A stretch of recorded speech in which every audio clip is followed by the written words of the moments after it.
welcome to the QP Diaries Podcast.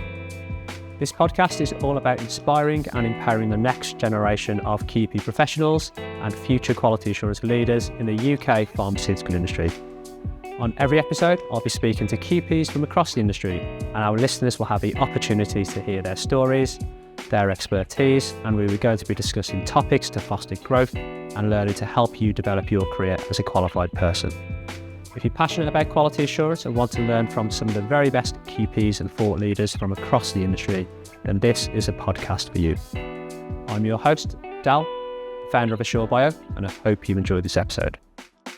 We are proud to have partnered with NSF as a sponsor of the QP Diaries podcast.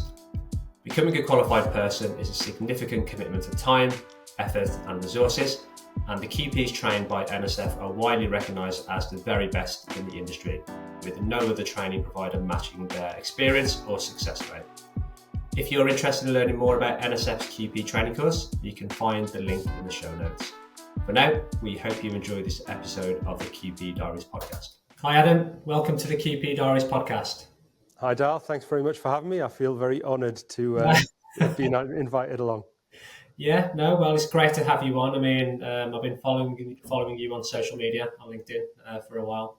So yeah, of course, we wanted to have you on the as a guest on the podcast. So thanks for agreeing to it. That's great to be here.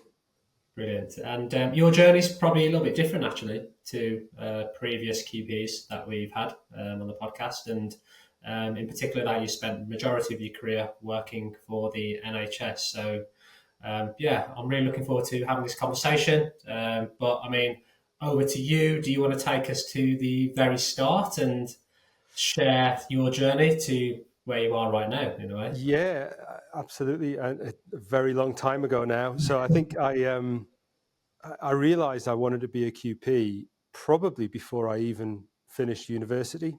Okay. I was quite lucky that I managed to get an industry placement during my the holiday that I had between third and fourth year at university. And that was at a small specials manufacturing facility called the Specials Lab, based up in the northeast of England. And it was, while that company was very young, and it was a really enjoyable experience actually working in the clean rooms, making extemporaneous products and getting involved in manufacture. And I've always been more focused on the technical side of pharmacy rather than what I think we see now, which is a much more clinical focus. I don't know whether that's because I grew up fixing car engines and things like that, but I really enjoy kind of working with my hands and the technical aspects of it. And that just took me down the route into technical services. So after I've completed my pre-registration year, which was done up in Newcastle as well at the Freeman Hospital, I spent a lot of the time during that year working in the technical services side of things, so chemotherapy and parenteral nutrition. Again, really enjoyed that, and that just cemented my interest in technical services. So after a brief sort of break in community where I saved up a bit of money to go travelling, I returned and started working at the Newcastle pharmacy manufacturing facility based in the RVI. And that is one of the larger NHS facilities. And that gave me great exposure to a number of different manufacturing techniques, non-sterile products, sterile manufacture, both aseptic manufacture and terminally sterilised. And that's where I got a lot of experience around autoclaves and WFI systems, and even started to get involved with air handling units and things like that. I then, it was while I was there that I did my pharmaceutical technology and quality assurance postgrad diploma, which at the time was based out of Leeds University. And shortly after that, I actually left the NHS and went into industry as in a trainee QP role for what was actually a spin-off of the Specials Lab, where I did that sort of holiday placement. And I rotated throughout numerous different departments within there. So I started off in QA, as you would imagine, Yeah. but I went through the chemistry lab, the micro lab. I worked in the technical team, and I actually ended up working in production. And at the time, there was a number of personnel changes, and I ended up as production manager, which in hindsight was possibly not the best move. To proceed with my sort of QP training, but actually it gave me a really great insight into the challenges that production face, and helped me sort of, I suppose, become a more rounded quality professional. I ended up moving away from manufacturing for a little while after that, due to one thing and another, young family, and different demands on my time. And eventually I ended up going back into the NHS at an unlicensed facility based up in Northumberland, which had a fairly novel approach to some of their products, and they used to prepare a lot of IV antibiotics at scale, which really should have been done under a specialist license. So I joined that organisation and took that facility through to license. Got our first specialist manufacturing license up at Wansbeck General Hospital in Northumbria, and stayed with that facility through their second inspection, and then returned back to Newcastle. So I've gone full circle, back to Newcastle as head of quality, and that's where I completed my QP training. So there was a big gap between leaving SCM Pharma and rejoining the NHS back in Newcastle. But it was really great to be able to finally get it over the line at Newcastle, and I passed my QP Viva back in 2020. Stayed in the role as a head of quality there at Newcastle Specials for a few years after that, and then moved into advanced therapies and joined the team at Newcastle Advanced Therapies, which was part of the Newcastle Trust, as their sort of site QP. Still help out at Newcastle Specials, and I've since recently moved over to my current organisation, which is a much broader role as head of development and innovation for the North East and North Cumbria Medicines Manufacturing Centre. Okay, excellent. That's my career in a not so short nutshell. That was brilliant. Yeah, that's a great oversight. And immediately I'm thinking of your journey as a QP when you go for the training. That typically, I would say, a trainee QP is fairly stable within their company, but you've changed jobs a number of times, so that sounds fairly challenging. How did you find that process? Yeah, it was tough. I think the role that I left at Newcastle back in 2007, I think that was. I'd finished my postgrad diploma, so I fulfilled the educational aspects of the QP requirements, but I was lacking the experience in those senior roles, and at the time there just wasn't really the opportunity for me to get into those senior roles and progress with my QP training.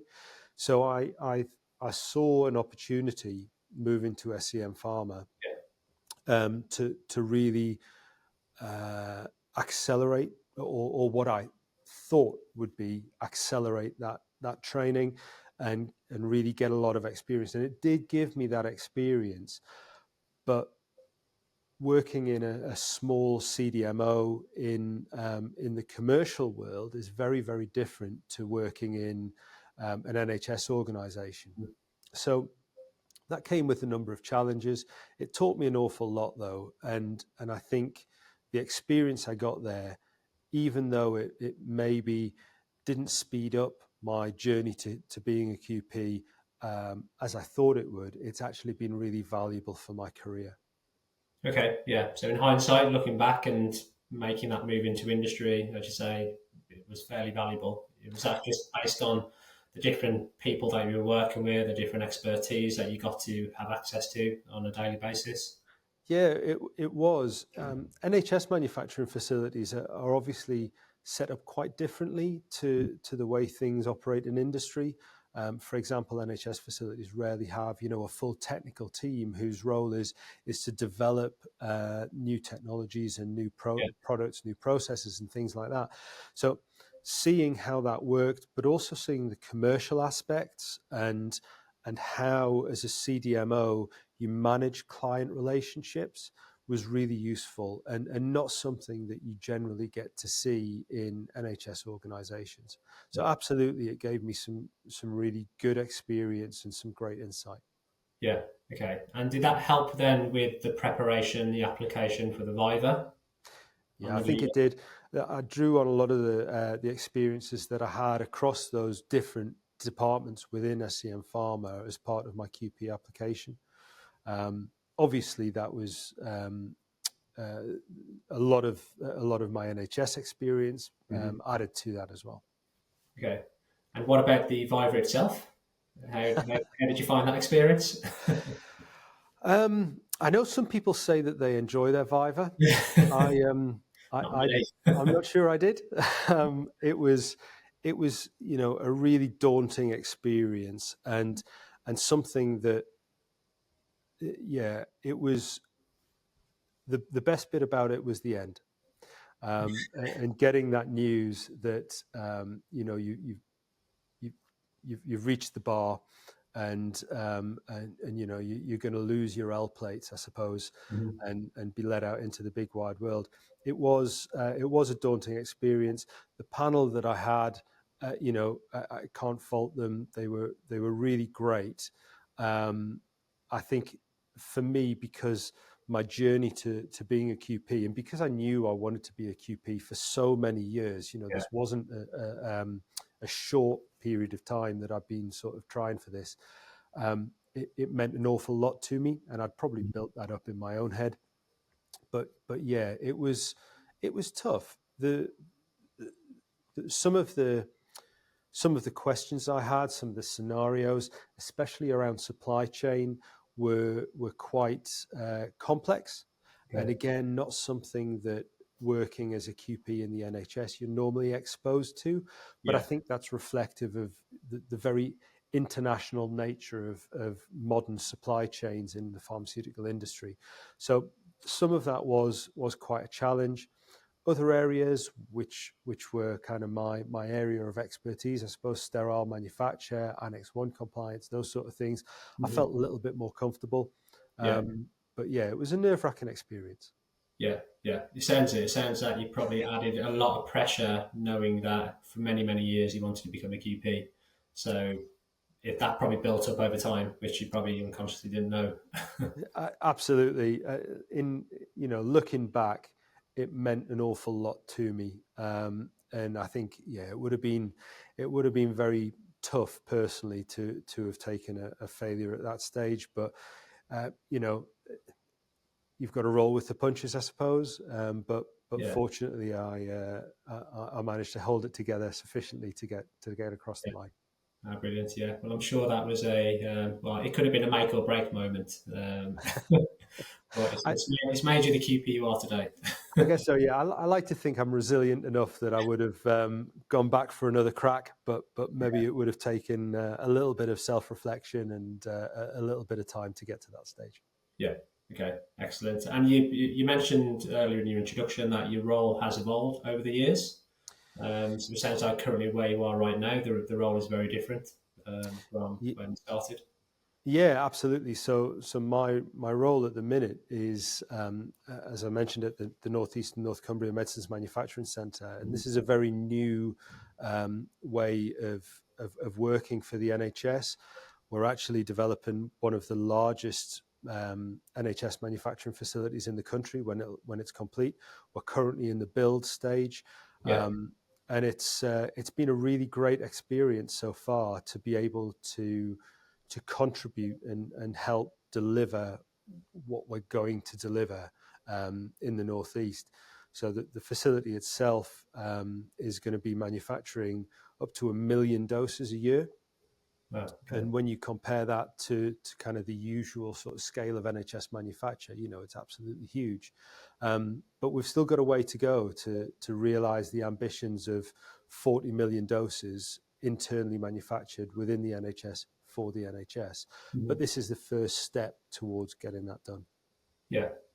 And having the experience of being a QP, do you think that helps in your current role and going through this process? Yeah, absolutely. The facility, whilst we're going to operate under a specials license, so we don't actually have the requirement to have a QP, Right.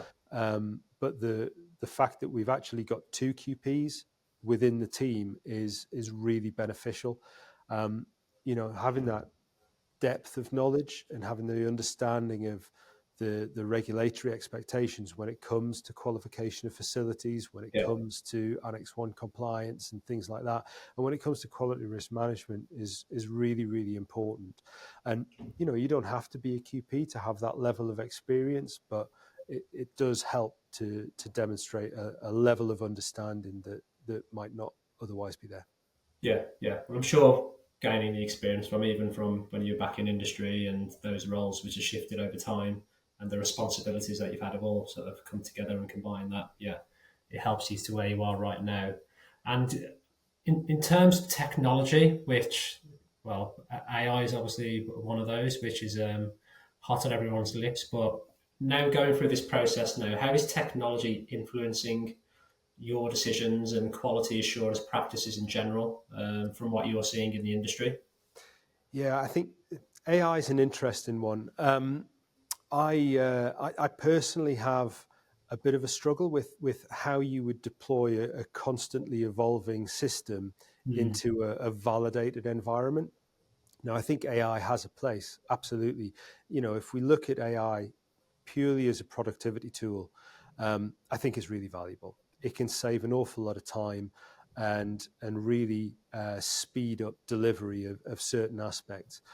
But you still need to have somebody with the depth of knowledge who can challenge the output either from AI or from other members of staff or things like that. So it does have a role, but I think I view it more as a productivity tool.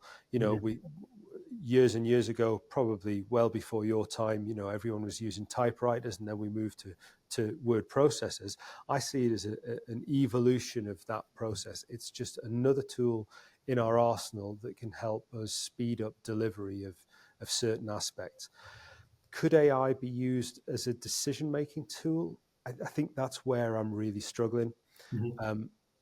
I think AI could be used to develop the algorithms and to develop the decision-making tools, but that needs to be locked down for a period of time.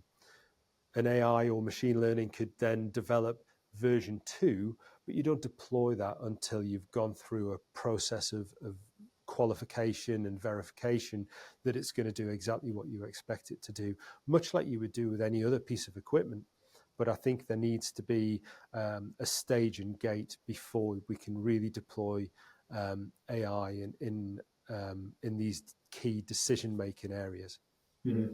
Yeah, I agree with that. I mean, as it is evolving, our conversations are also evolving around how it can be best utilised, especially in the pharmaceutical industry under a regulated environment. And it is fascinating because its potential is endless. Which I'm sure is quite worrying to people, but also, it could be very influential in healthcare in general.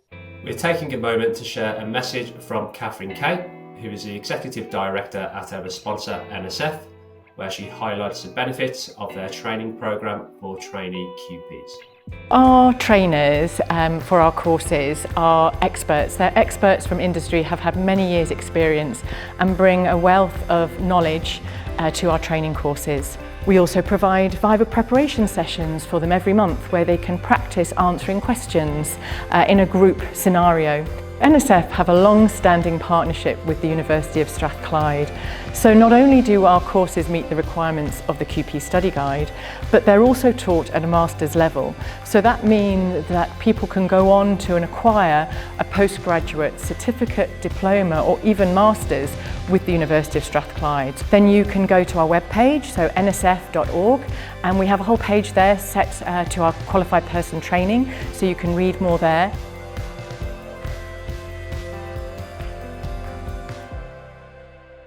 And what else are you seeing then, Adam, in terms of technology and how that's being used? I think that there's some really exciting developments coming in terms of the point of care manufacture. Okay. And I think there's, we've had the recent MHRA seminars. There was one down in London that I was lucky enough to be invited to. And we've had the online webinars. And the development of this new legislation in the UK is really going to lead the way to helping us deploy new technologies closer to the point of care. So there's a number of different aspects to this. We've got, manufacture in a patient's home. We've got point of care manufacture, which might be at the patient's bedside. We've got mobile manufacture, which could be a clean room on the back of a truck that would go from location to location. And we've also got the modular manufacture, which would be a temporary build that's maybe situated in a car park or something like that. And all of that is going to be wrapped up into this decentralized point of care manufacture legislation. We still don't know exactly how that's going to look. What I'm really excited to see is how that looks for unlicensed manufacture. I think we've got a reasonable idea about how that might look for marketed products and for IMPs, but I don't think we quite know exactly what that's going to look like for example, the use of that technology for specials manufacturers. And I think that's a really exciting potential growth area, especially for organisations like the Medicines Manufacturing Centre that we're building up in Newcastle. Yeah, okay. And I appreciate that when it comes to the QP oversight for unlicensed medicines be very different to, as you mentioned, the IMPs and the commercial products. So, but can you paint a picture of what the job role will look like with point of care manufacturer for a QP? Just so I get an understanding, please.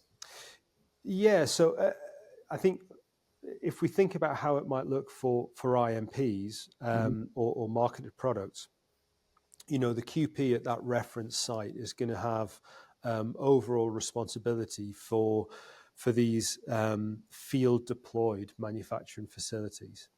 And the reference site is going to hold all of the regulatory information. They're going to hold the market authorizations or be responsible for the product specification file.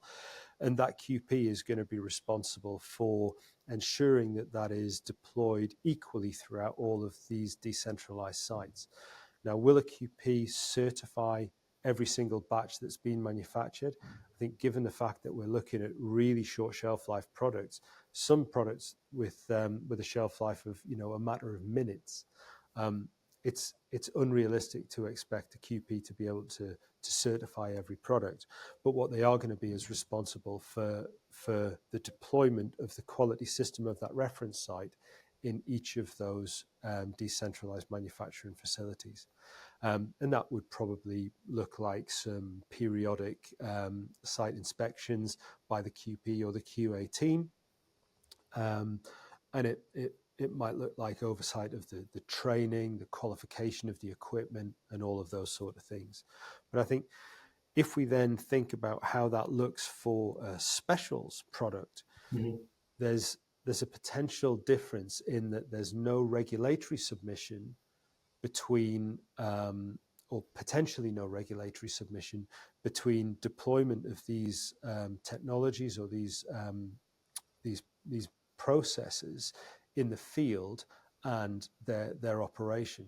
So whilst it won't necessarily be a QP's responsibility, it will be really important for that reference site to have really strict oversight of those and manage the quality systems really closely, and essentially act as the MHRA's eyes and ears when it comes to the deployment of a special using this under this legislation, unless there is indeed some changes to the proposals, and maybe there needs to be an interim compliance submission or something before each new product or new technology is deployed.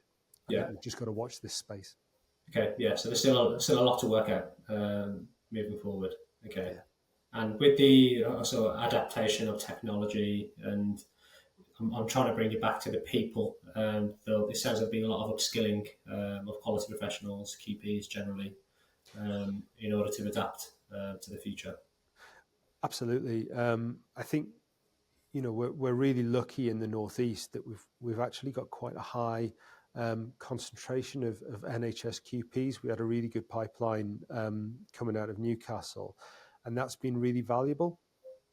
I do worry that that pipeline is maybe slowing down a bit, and I think we need to re-energize the overall pipeline for new QPs within the NHS, and it would be great to see something happening on a national basis to help train up those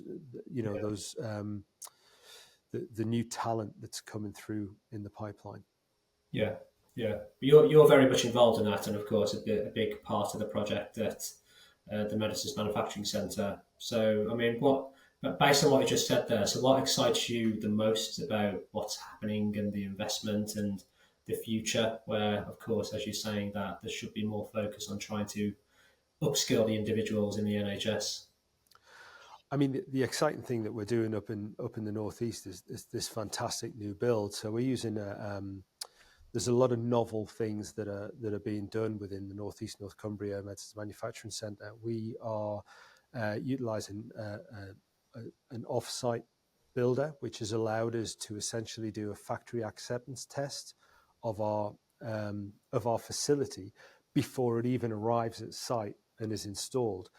This really accelerates the build program, but it presents challenges to us as a relatively small team to get to the manufacturing site. We're really lucky. It's only 3 miles up the road. A company called Merit Healthcare, and they're doing a fantastic job of delivering a really high quality product, but it happens so fast. The other thing that we're doing is we're using VHP isolator technology, as you would imagine, and we're working with Gettinger, who've designed a new bespoke VHP isolator system, which incorporates a centralized VHP hatch and 2 processing chambers on either side. So that really helps us in terms of optimizing the workflow through the facility, but also delivering the best return for the investment that we've got. Obviously, VHP hatches are really expensive, and if you can bolt on an isolator on either side of that, you get 2 processing chambers just for 1 VHP isolator. So it represents great value for the taxpayer. We're in the process of bringing on a lot of new staff. We are going to be employing around about 150 new staff at the site.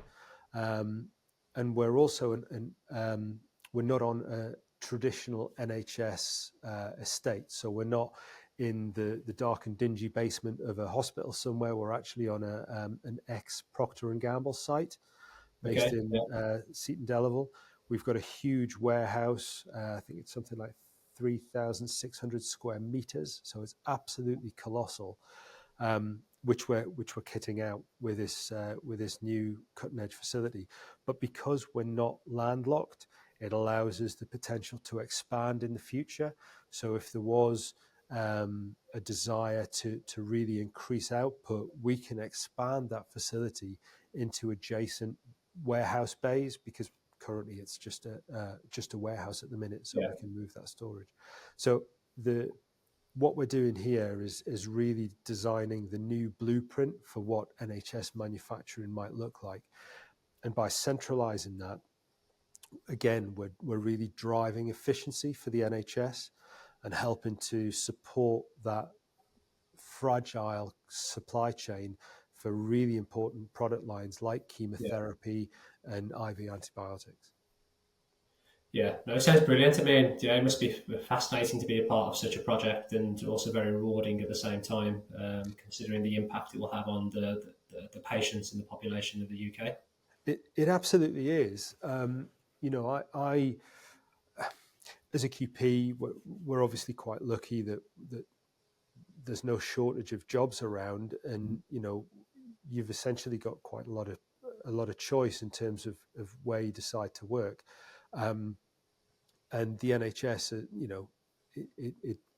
it can't really compete with commercial QP salaries, but what it can give you is massive job satisfaction. And I've got very personal reasons for staying in the NHS and making sure that the supply of chemotherapy is maintained. Back in 2002, my mum was diagnosed with really advanced colon cancer, and if it wasn't for the chemotherapy that she was given, it was really unlikely that she would have lived much beyond 12 months. As it happens, she actually got an extra 9 years. And because of that, she was able to get to my wedding. She met my first son, and she and I went to the Belgian Grand Prix and created those memories that you simply wouldn't have been able to do if it wasn't for this critical medicine that we're going to be manufacturing here at Seton Delaval. So I'm so proud and passionate to be part of ensuring that these products are continue to be available to the NHS patients who really need them. Yeah. No, well, thanks for sharing that, Adam. And yeah, I can see where the passion is coming from. And yeah, as you say, it's good to hear that. It makes you so proud that you're a part of it.